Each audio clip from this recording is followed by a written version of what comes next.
Sebelum aku mulakan kisah pada malam ni, aku nak bercerita sikit. Aku nak berkongsi sedikit kejadian yang berlaku ketika hari raya. Agak menyeramkan, tapi menyeramkan yang daripada versi lain. So biasalah, bila hari raya kita pulang ke kampung, berjumpa sanak saudara yang lama tak jumpa. Macam lagu pun ada. So bila aku balik ke kampung, belah isteri aku dekat area Kuala Kangsar, ataupun lebih spesifik dekat Sungai Siput. Ada tak orang Sungai Siput kat sini? Say hi.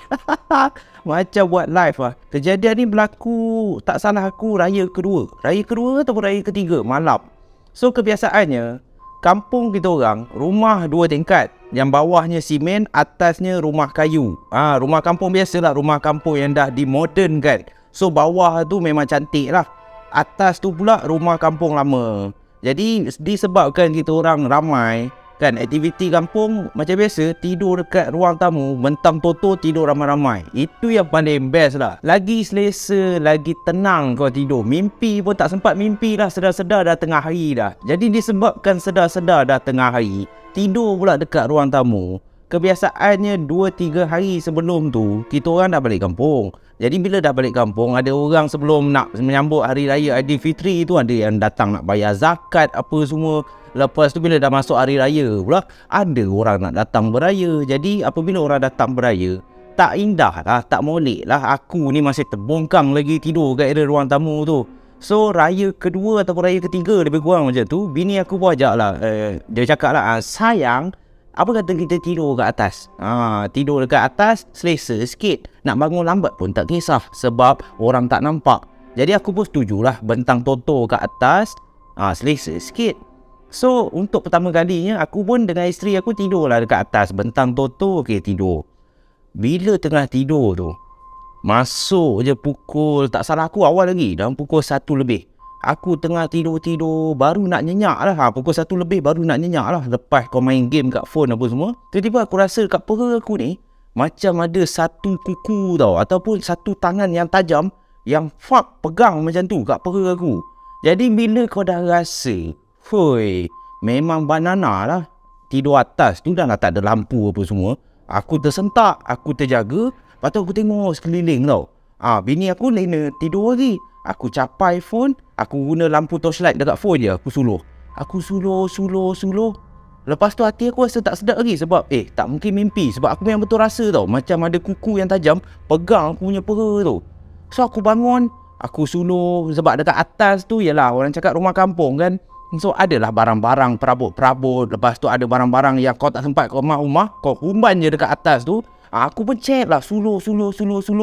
So bila aku dah lama suluh tu, dalam 10 minit macam tu, bini aku pun terjaga. So bini aku tanya aku, apa you bangun ni? Lepas tu aku terus, Jap. Aku suluh. So bila aku tak bagi tahu dia risau. Dia dah mula takut lah. Dia kata, jangan main-main. Apa hal ni you? Lepas tu aku terus tanya dia, you, Oreo dekat luar ke dekat dalam? Oreo bukan biskut Oreo. Kucing nama Oreo sebab dia tompok hitam putih kan, macam biskut Oreo tu. So aku tanya wife aku, kucing Oreo ni dekat dalam rumah ke ataupun dekat luar rumah? Jadi bini aku dah takut dah. Alamak, janganlah macam-macam you. Kenapa? Aku tak bagi tahu dia ni, kan? Aku masih mencari lagi ni, sebab aku berdebar. Aku tanya dia lagi sekali, Oreo dekat dalam ke dekat luar ni? Lalu wife aku pun cakap lah, dekat luar. Mana ada kucing kat dalam rumah? Apa hal? Aku pun bagilah tahu isteri aku, you jangan takut. Aku tenangkan dia dulu. You jangan takut ni, I nak bagi tahu you ni. Tadi tengah tidur, I dapat rasa macam ada tangan grab I punya peha tau. Jadi bila bini aku dengar macam tu je, kau tahu apa reaction dia? Daripada dia takut-takut, muka dah memang macam tu, tiba-tiba dia terus itu bukan apa you, bukan Oreo. Dan aku tanya bini aku, kalau bukan Oreo, apa yang pegang I punya perut tu? Dia kata, biasalah kat atas ni ada tikus. Alamak, bila aku dengar tikus, aku lagi takut tikus daripada hantu. Sebab bila aku bayangkan balik apa yang aku rasa tu, mak Datuk, aku boleh rasa benda tu dah lah berat, besar. So kalau bini aku cakap tikus, mana tikus naik kat perut aku pula, grab pula aku punya perut. Aduh, pisang mat. So malam tu aku dah cuak dah, tapi bini aku boleh relax. Kemungkinan dia dah biasa lah kan, rumah dia daripada kecil pula. So dia kata, alah atas ni biasalah, dah lah tidur balik lah, biasalah tu ada tikus. Aku dah, ya Allah. Esoknya aku bagi tahu dia, I lebih rela hantu lah, at least hantu. Apa, hantu tak ada apa tau, dia tak datang penyakit, buatnya tikus dia gigit engkau, dah tak pasal pula kena demam tikus ke, kena keracunan racun tikus ke apa, oi banana. So itu pengalaman yang agak menyeramkan lah, bukanlah hantu-hantu, tapi aku saja nak selit sikit lah. So kita kembali kepada kisah malam ni. Satu persoalan yang aku nak tanya korang, berapa ramai antara korang yang tahu pasal pokok kemang, ataupun korang pernah dengar tak pokok kemang? Pokok apa pokok kemang ni? Pokok kemang ni kebiasaannya dia tinggi dan dia berimbun. Dia pokok dia tu, daun dia memang teramat banyak, lebat lah orang cakap. Dan pokok kemang ni kebiasaan dia ada buah. Buah tu sama ada orang panggil buah kemang ataupun selalunya orang panggil buah binjai lah. Buah binjai tu buah macam mana? Aku pun tak tahu, aku tak pernah makan. So aku buat research sedikit. Kalau salah aku minta maaf jangan bergaduh pula kat komen. Apalah Zaf, buah binjai pun tak tahu. Aku tengok buah dia. Sekejap aku tunjuk gambar lah. Aku tunjuk gambar. Dia seakan-akan macam adik-beradik kepada mangga. Kemungkinan adik-beradik kepada mangga, kepada orang cakap apa tu, chikungunya tu penyakit, bukan? Queenie, buah queenie, lebih kurang macam tu lah. Maybe manis-manis ke apa, aku pun tak pernah rasa, teringin pula ni kan, nak rasa buah binjai macam mana. So kisah pada malam ni ada kena-mengena, memang ada kena-mengena lah dengan pokok kemang. Pokok yang dikatakan kalau malam-malam kan, kebiasaannya janganlah bermain kat pokok kemang ni, ataupun korang tak payahlah nak merada-ngada pergi duk main sorok-sorok ke, main dekat bawah-bawah pokok kemang. Sebab pokok kemang ni dia sama juga macam beberapa pokok yang kita biasa dengar, macam pokok kekabu. Pokok kekabu ada orang cakap berkait dengan langsui, kalau tak pun ada orang cakap berkait dengan Pontianak. Tetapi malam ni aku nak fokuskan satu kejadian yang berlaku di Batu Pahat, Johor. Dikatakan adik-beradik dua orang ni, diceritakan oleh adik dia yang bernama Razif. Razif yang pada masa itu baru saja berusia 9 tahun, dan kejadian ni dialami bersama abang dia yang pada masa tersebut juga baru saja berusia 12 tahun. Apa yang terjadi sebenarnya? Kalau korang dah tak sabar nak dengar, jom kita teruskan dengan kisah yang dialami, pengalaman sebenar yang dialami oleh Razif, guys.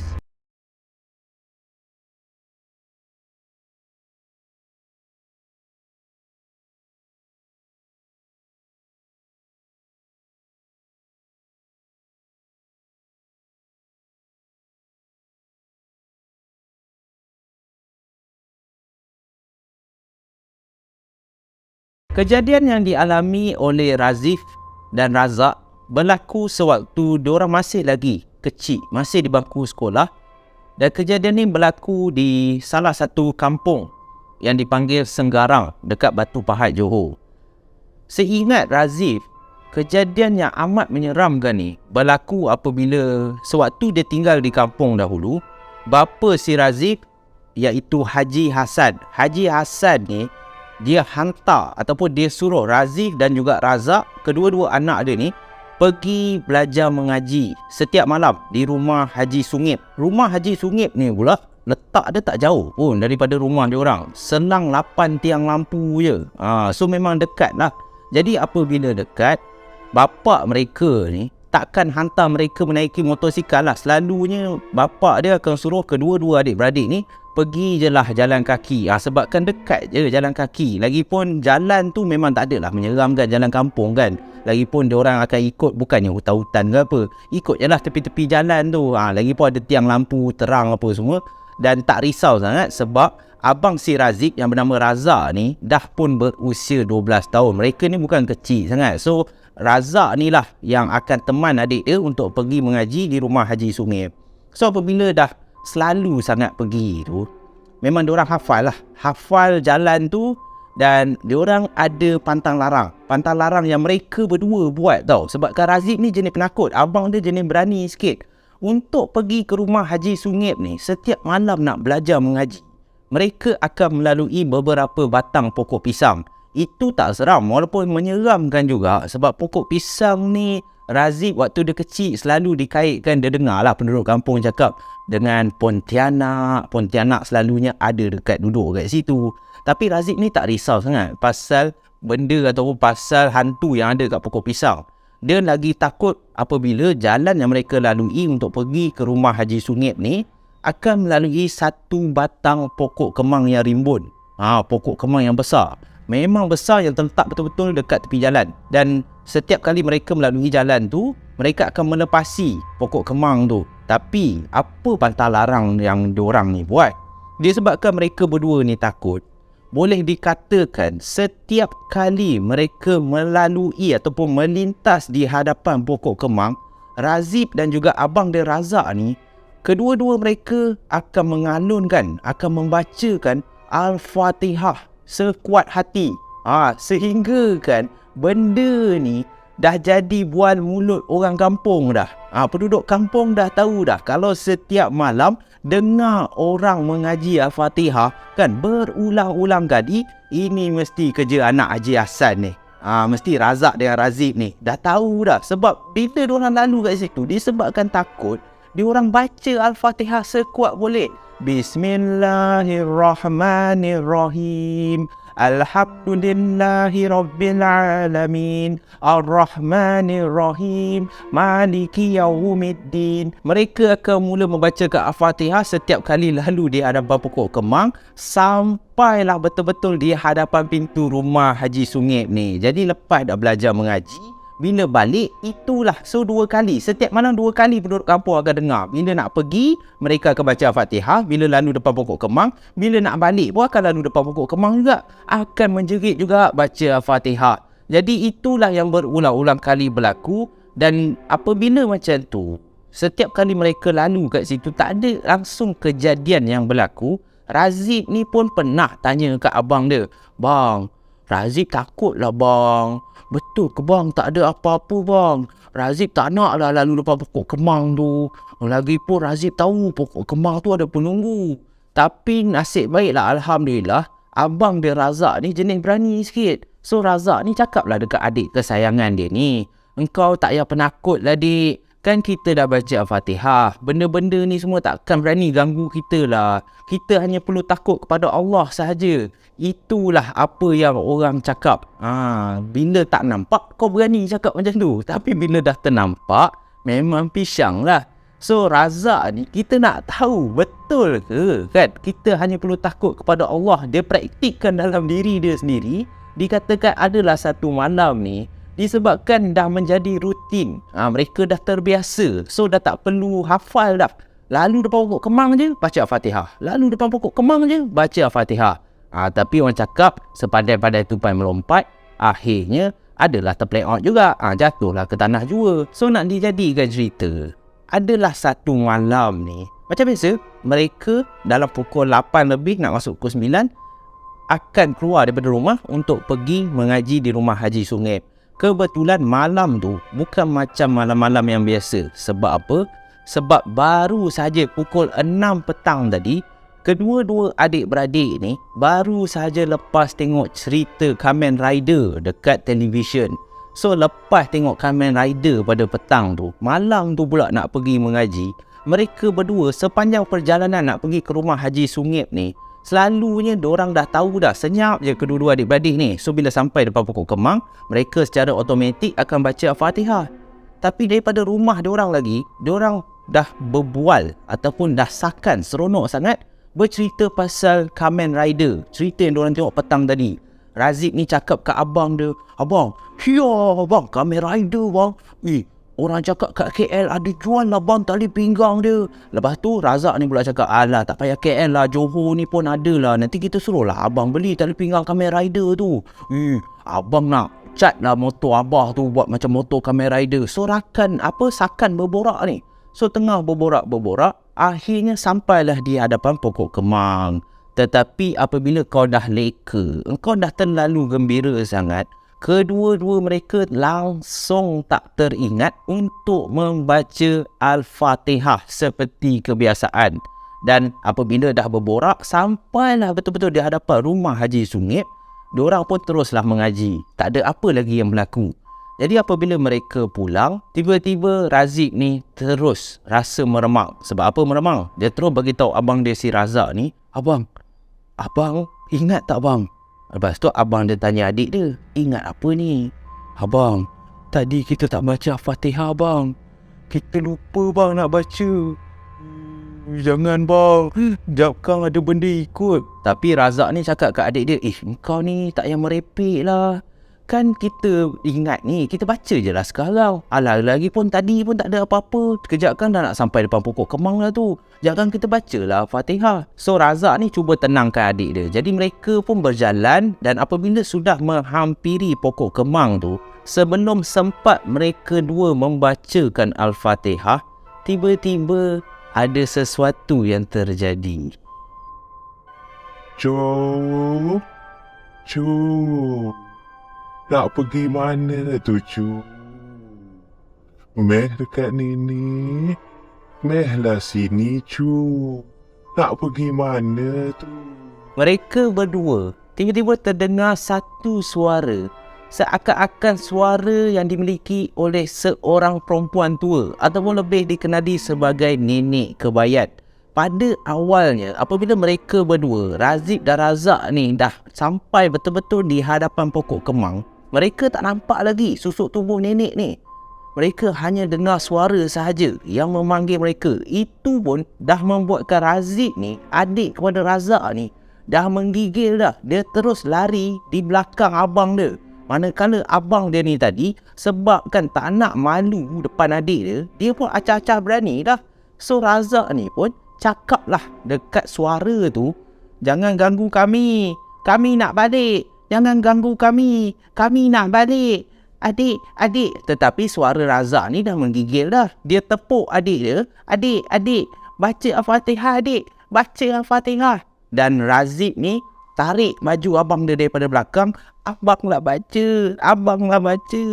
Adik dah terkencing. Si Razik ni dah terkencing. Lagi-lagi pula, semasa abang dia ni baru nak baca, pada masa inilah daripada arah belakang pokok kemang tu, adanya seorang perempuan tua yang dalam keadaan membongkok, memegang satu tongkat, mula menghampiri mereka berdua. Dan nenek ni, betapa dekatnya dia berdiri betul-betul di hadapan si Razak ni, dengan muka yang berkedut, dengan mata yang terjegil, memandang tepat ke arah dua adik-beradik ni, sambil nenek ni boleh tersenyum mendengarkan si Razak ni tidak mampu membaca Al-Fatihah.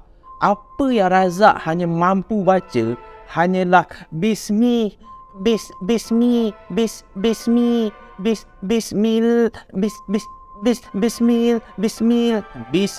sahaja. Itu je Al-Fatihah yang pada masa tersebut si Razak ni boleh ungkapkan.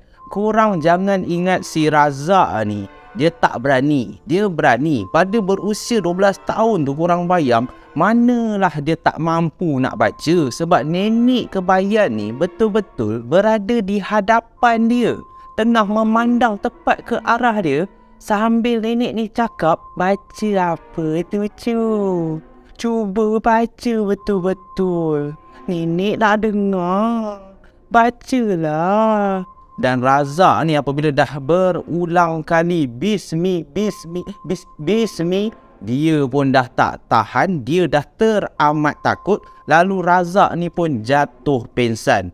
Dan sebaik saja Razak ni jatuh pingsan, Razik ni dia dah tahu dah tak ada cara lain. Dia pun menjerit sekuat hati, Allahu Akbar. Dan Razik ni terus berlari sepantas yang boleh, beredar daripada kawasan pokok kemang tu untuk pulang ke rumah. Lagipun rumah dia dah tak jauh dah. Dan apa yang terjadi kepada Razak ni? Razik ni tinggalkan je sebab dia dah tak tahu nak buat apa. Abang dia pun dah jatuh pingsan kat situ. Sebaik saja Razik ni sampai di rumah dia, disaksikan oleh seluruh ahli keluarga si Razik ni. Bapa Razik yang bernama Haji Hassan ni apabila tengok anak dia seorang je, mana abang kau lagi seorang? Tak ada, buat apa yang kau balik seorang? Haji Hassan teruslah tanya si Razib ni, "Mana abang kau? Kau apa hal ni? Abang kau pergi mana ni?" Lalu Razib pun menceritakanlah apa yang berlaku. Dia nampak nenek ada tadi dekat pokok kemang. Ada seorang nenek tua yang tak tahu muncul daripada mana menegur mereka berdua. Dan Razib ni ceritakan yang abang dia jatuh pingsan, kemungkinan abang dia kejap karang balik. Jadi Haji Hassan ni pada awalnya dia tak ambil benda tu serius sangat sebab dia tahu anak-anak dia ni memang jenis penakut. Kemungkinan makcik tua tu hanyalah penduduk kampung, makcik-makcik kampung yang tegur mereka berdua ni. Jadi Haji Hassan pun tak adalah nak risau sangat. Dia pun tunggulah lebih kurang 10 minit. Manalah tahu anak lelaki dia yang bernama Razak ni kejap karang dia pulang lah. Jadi selepas 10-15 minit tak ada lagi kemunculan anak lelaki dia ni, si Haji Hassan ni pun teruslah keluar ke rumah dan pergi balik di hadapan pokok kemang bersama anak dia si Razib ni. Dan sebaik saja Haji Hassan sampai di kawasan pokok kemang tu, dia pun mencarilah. Manalah tahu ada kelibat anak dia. Tetapi inilah yang merisaukan, tak ada pun penampakan ataupun tak jumpa pun di mana anak lelaki dia yang bernama Razak ni. Haji Hassan berkali-kali tanya anak dia si Razib ni, "Razib, mana abang? Abang pergi mana? Cuba jujur dengan ayah." Razib ni berkali-kali juga menangis bagi tahu bapa dia, "Betul ayah, tadi abang dia jatuh pingsan kat sini. Dia jatuh pingsan kat sini. Razib tak tahu abang pergi mana." So Haji Hassan pun mulalah menjerit berkali-kali, "Razak! Razak!" Tetapi tak ada satu suara pun yang menyahut balik jeritan bapa dia ni. Dan disebabkan dah terlalu risau kemungkinan anak lelaki dia ni hilang, Haji Hassan tak lengah masa teruslah kumpulkan beberapa penduduk kampung untuk tolong dia mencari anak dia si Razak ni yang sekarang ni tak tahu ke mana si Razak ni pergi. Dan berlakulah satu kejadian yang agak menggemparkan penduduk kampung Senggarang di Batu Pahat ni apabila kehilangan Razak sudah pun masuk lebih kurang 3 jam. Merata tempat Haji Hassan bersama penduduk-penduduk kampung yang lain cuba mencari di manakah anak lelaki Haji Hassan ni. "Razak! Razak! Mana engkau?" Dan selepas hampir 3 jam, akhirnya adalah salah seorang penduduk kampung yang agak pakar dalam merawat dan juga pakar dalam perubatan Islam yang dipanggil Wak Jas. Wak Jas ni lah yang dia ada satu naluri kemungkinan Razak hilang ada berkait rapat dengan penunggu pokok kemang. Lalu Wak Jas ni pun pergilah ke kawasan pokok kemang tu dan dengan sekuat hati melaungkan azan berkali-kali ke arah pokok kemang. Dan dengan izin Allah Subhanahu Wa Taala, akhirnya selepas hampir saja masuk 4 ke 5 jam dalam proses mencari di mana Razak, tiba-tiba penduduk kampung mula terdengar suara Razak yang datangnya betul-betul daripada arah pokok kemang tu. "Ayah! Razak kat sini, ayah! Razak kat sini!" So bila penduduk kampung termasuk Haji Hassan dengar suara Razak yang dalam keadaan begitu lemah, mereka semua terus berlari meluru ke arah pokok kemang tu. Dan terbukti Razak tengah duduk di belakang pokok kemang dalam keadaan berpeluh-peluh, dalam keadaan muka yang teramat penat, seakan-akan Razak ni dah tak larat, segala tenaga dia dah tak ada. Lalu tanpa lengah masa, Haji Hassan pun teruslah mengangkat anak lelaki dia si Razak ni pergi ke rumah Wak Jas supaya Wak Jas dapat tengok, dapat mencari jawapan macam mana anak lelaki dia boleh duduk di belakang pokok kemang tu dalam keadaan yang lemah, sedangkan penduduk kampung hampir semua penduduk kampung telah pun mencari di kawasan di mana mereka jumpa Razak tadi ni. Tetapi waktu pencarian tak ada pun nampak kelibat Razak. Dah berulang-ulang kali, termasuk Haji Hassan pun memang lalu sekeliling pokok kemang tu, tak nampak pun Razak. Macam mana secara tiba-tiba kawasan yang mereka semua dah lalu tadi, Razak boleh muncul.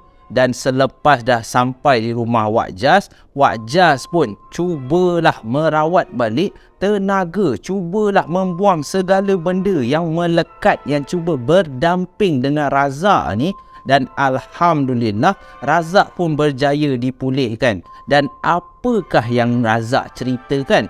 Wak Jas nak tahu apa yang terjadi kepada engkau ni, Razak. Macam mana yang kau boleh duduk kat pokok kemang tu? Tadi penduduk kampung semua cari kau, tak jumpa pun. Diceritakan oleh Razak sendiri, semasa dia dirawat di rumah Wak Jas, disaksikan oleh penduduk-penduduk kampung yang berkumpul, yang nak tahu juga apa sebenarnya yang berlaku kepada anak Haji Hassan ni. Macam mana penduduk kampung boleh tak jumpa si Razak ni? Razak ceritakan, sewaktu dia hilang, sewaktu dia pensan, sebaik saja dia sedar daripada pensan, di sisi dia adanya satu wanita tua yang Razak ni tak kenal pun siapa wanita ni, yang mempunyai wajah yang teramat tua, dah berkedut dah, dan kulit wanita ni ataupun nenek kebayan ni berwarna kelabu, bukan warna coklat macam biasa, berwarna kelabu, bongkok, memegang tongkat. Dan nenek kebayan ni hanya duduk mendiamkan diri, memandang sahaja ke arah Razak. Manakala Razak pula, apabila dia dah nampak nenek ni, alangkah terkejutnya Razak. Walaupun dia sedaya upaya cuba untuk membaca apa-apa surah yang dia tahu, apa-apa surah yang dia hafal, tetapi mulut dia tidak boleh mengeluarkan sebarang ayat. Dia nak menjerit pun tak boleh. Dan apabila Razak ni cuba bangun, cuba melarikan diri daripada nenek kebayan yang duduk kat sebelah dia, badan dia seakan-akan diikat. Dia tak mampu nak bergerak. Lalu Wak Jas pun apabila dengar macam tu, Wak Jas tanya Razak ni, macam mana kita orang boleh tak jumpa kau? Kita orang dah lalu dah dekat kawasan pokok kemang tu. Dan Razak bagi tahu, dah berkali-kali sebenarnya sewaktu penduduk kampung sakan mencari di mana Razak ni hilang,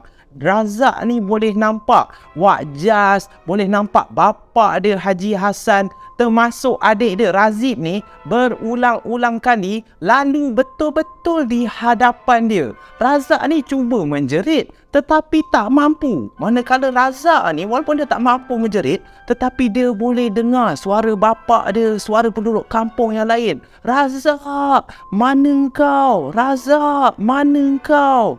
Dan Alhamdulillah, macam mana mereka semua boleh melepaskan Razak ni daripada genggaman nenek kebayan yang cuba menyorokkan, yang cuba menyimpan si Razak ni. Dengan izin Allah Subhanahu Wa Taala, sedang penduduk kampung yang lain cuba mencari si Razak ni, telah beberapa penduduk lalu betul-betul di hadapan Razak ni, tetapi mereka tak nampak pun yang Razak sebenarnya tengah duduk betul-betul dekat bawah pokok kemang tu, cuba memanggil nama mereka tapi tak boleh. Secara tiba-tiba, waktu Wak Jas lalu dekat kawasan pokok kemang tu, Wak Jas sebenarnya dah tersepak sedikit kaki Razak ni. Lalu Wak Jas pun, waktu dia dah tersepak tu, dia hampir tersadung, hampir terjatuh. Wak Jas ni memalingkan muka dia. Apa yang aku tersepak tadi? Aku ada terlanggar tunggul ke, terlanggar batu ke? Tetapi Wak Jas tak nampak pun. Apa yang aku sepak Dia tak nampak pun Razak. Manakala Razak pula, bila dia dah nampak Wak Jas, muka Wak Jas tu memang berhadapan dengan muka dia. Razak ni sedaya upaya cuba juga menjerit, Wak Jas, Wak Jas. Tetapi Wak Jas tak dengar. Dan pada masa inilah adanya satu suara daripada nenek tua yang daripada tadi sepanjang penduduk kampung cari, duduk di sebelah Razak ni sambil memegang tongkat, memandang saja muka Razak. Akhirnya nenek kebayan ni cakap dekat Razak, Cu, Nenek lepaskan kau ya. Mereka semua dah penat cari kau. Kau pergilah dekat mereka. Nenek balik dulu ya cu. Cu, jangan lupa nenek.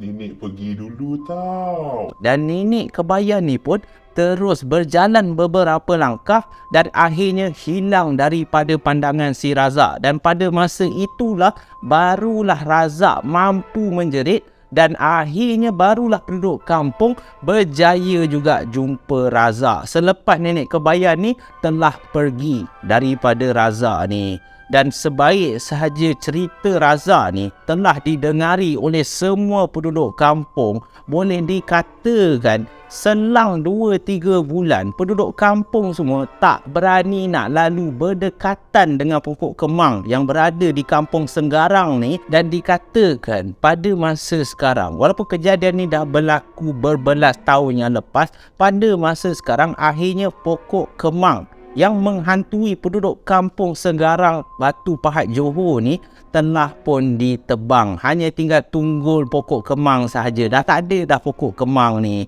Kemungkinan disebabkan projek baru nak buat, ada orang nak buat rumah, nak bersihkan. Lagipun pokok kemang ni memang dah besar gila. Ataupun kemungkinan juga ada kena-mengena dengan gangguan. Penduduk kampung takut kalau anak-anak mereka disorok ataupun diculik oleh nenek kebayan yang merupakan penunggu pokok kemang di kampung Senggarang Batu Pahat Johor, guys. Pohon sena, pohon meranti di tengah-tengah buluh perindu. Adik di sana, abang di sini, di tengah-tengah rindu menderu. Cerita dah habis, nak apa lagi? Nanti kalau ada aku baca lagi. Harap korang semua terhibur, terhappy cerita ini. Amboi, nyanyi pula, ada juga nyanyi tu. Jadi aku harap korang dapat segala pengajaran daripada kisah pendek yang dialami oleh si Razak, penunggu pokok kemang. Aku rasa pokok kemang tu tak bersalah pun kan. Pokok kemang ke, pokok pisang ke, jin ni mana dia duduk pun boleh. KLCC pun aku pernah kena ganggu. Korang bayang kan, kalau korang fikir jin ni ada duduk kat pokok kemang je ke, ada pun duduk kat pokok pisang je, tak ada. Dia kalau korang pergi tempat yang kotor ke, kalau korang buat benda-benda tak elok, tak lindung ayat korang, tak bersihkan diri korang, memang akan terkena gangguan. Jadi korang dapat segala iktibar dan juga pengajaran. Yang pentingnya terhibur dalam kisah yang aku cuba sampaikan. Terima kasih di atas sokongan korang. Kita masih lagi berhari raya, jadi tak kisah ataupun aku rasa tak lambat lagi kalau aku nak wish selamat Hari Raya Aidilfitri. Maaf zahir dan batin. Korang pergilah, makanlah, pergilah open house. Aku rasa sekarang ni beramai orang buat open house. Dan open house pun tak ada ke yang nak ajak Zaf pergi beraya rumah korang. Zaf dah tak ada rumah dah ni. Tetapi perut ni masih nak lagi makan lemang ni. Ada space lagi. Lemang ada. Boleh isi kat sini sikit. So korang terhibur, insyaAllah kita jumpa lagi dalam malam puaka yang akan datang, guys. Stay safe, stay healthy. Bye-bye, guys.